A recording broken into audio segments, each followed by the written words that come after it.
In today's video, I'm going to teach you how to change Google Keep language. If you've looked for a language switch inside Google Keep and couldn't find one, you're not missing anything. Keep doesn't offer its own language setting. Instead, it automatically follows the language of your Google account on the web or your device settings on mobile. I'll walk you through 2 reliable ways to change it, along with a few tips to make sure the new language applies correctly. First, let's change the language at the Google account level, which is the best approach if you mainly use Keep in a web browser. Open your Google account in a browser and head to the Personal Info section. Look for the language option, then choose Edit. From there, select your preferred language and save your changes.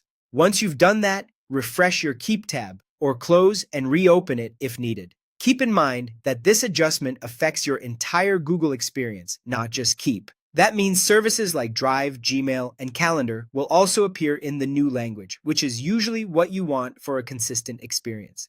If you'd rather control the language just in your browser session, you can rely on your browser's language settings. In Google Chrome, open Settings and go to the Languages section. Add the language you want, then move it to the top of the list so it becomes the preferred display language. After making that change, restart your browser to apply it fully. When you return to Google Keep on the web, it will follow the browser's language preference. This method is especially useful if you manage multiple languages or share a computer where you don't want to change the whole Google account language. A couple of important notes before we wrap up. Google Keep doesn't have a standalone language control anywhere in the app or on the website. On mobile devices, Keep follows your phone's system language. If you need Keep in a different language on your phone, change the device language in your system settings and then restart the Keep app. Whether you're on web or mobile, if the language doesn't switch right away, give it a moment, refresh the page, or relaunch the app or browser to nudge the change into place. That's all there is to it. Adjust your Google account or browser language, and Keep will follow automatically.